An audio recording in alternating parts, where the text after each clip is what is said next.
So check it out. Here it is all disconnected. My cables are actually under here, so they're not getting that wet. So they don't short or anything like that because water's getting on them, so they're under there staying dry. But what I did in my last video is I ran the cable through here, and my gasket looks to be in amazing shape. But everybody, I guess, runs it right through here. And when I ran it through here, I sprayed it down with the hose, and you can see it's been raining. It is raining currently.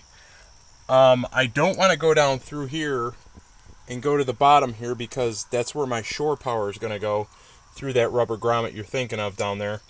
So I'm looking at drilling a hole in the roof right over here somewhere. If anybody's got any ideas, keep me, let me know.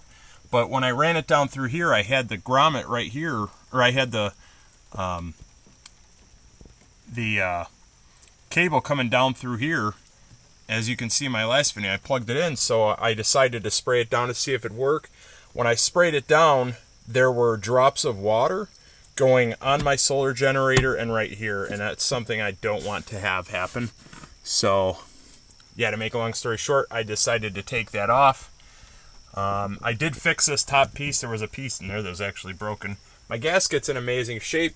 I decided to make this into a small shelf so I could store stuff there on top and store it on the bottom. My solar generator won't be there. I'll put it on this side because, again, in my previous videos, I said that I didn't want to hit it with my hand or anything like that, or any of that jazz. So now what I'm looking at doing, I'll take you inside and show you.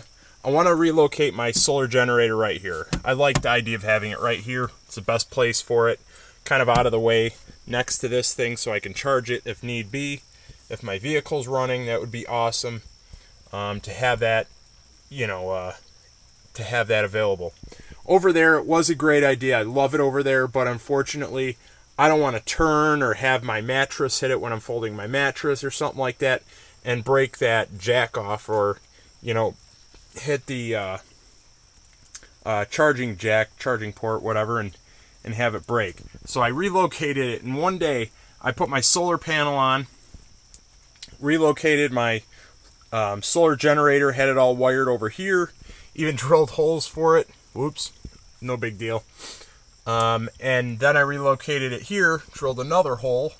Whoops. And now I'm looking at putting, I'll show you what I've got. I'm looking at drilling a hole from the bottom up, though, like a 3/8 inch hole. I'll show you what I got. I did order this months ago, and they call these things gills. Some people call them glands, and I've got it all set. These are actually for my solar panel. I did wrap it in extra tough tape. Probably didn't need to go so aggressive, but the reason why I did that is because I was zip tying certain parts of it, and I just didn't remove the tape. So, because the zip tie will rub on that rubber, and it'll rub it raw. So to make a long story short, there's a rubber gasket in here. If you take this off, this nut off, there's a rubber gasket which goes all the way. This right here takes those two positive and negatives, or the positive and negative, the two cords. It puts them together and it goes into one cable. So one 5mm jack. So this is a MC4 to 5mm. Now what I did is I think this is going to be perfectly, enough length to put inside my van, but I need some kind of compound. I don't know if there's like 3M or something like that I can stick on this that would act as a good gasket. It did not come with a gasket. I don't know why. It actually came with a, it's like a 3M tape or whatever. So I want something a little bit more secure. I was looking at Dicor, but you have to buy an entire tube. So this is all together, and I think if I drill a 3/8 inch hole from the bottom up, put a board on the other side so I don't have to worry about jagged edges. I've got this piece right here, this gasket. This is a 3/8 to 5/8 gasket, and I'll put this in the roof where I drill out the metal there, and that'll act as a gasket. And that way, if I ever need to plug it, there's not an issue. So yeah, believe it or not, it'll actually face kind of like this on the roof. So this part right here will have to come around and plug into my solar panel. And this other end will have to go to my solar generator, which it should reach no problem since my solar generator sits up high. That's probably 3 feet at least. So yeah, at least I got a little bit of closure from my day. Kind of bummed to see that water was leaking in, but a couple of the drops of water actually landed on my solar generator, and that's a huge no-no. You don't want that, so you live and learn. Again, that's part of this awesome build.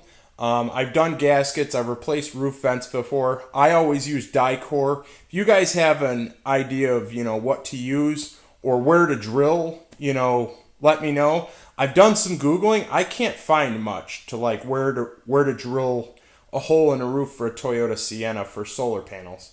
So yeah. All right. Thanks for watching.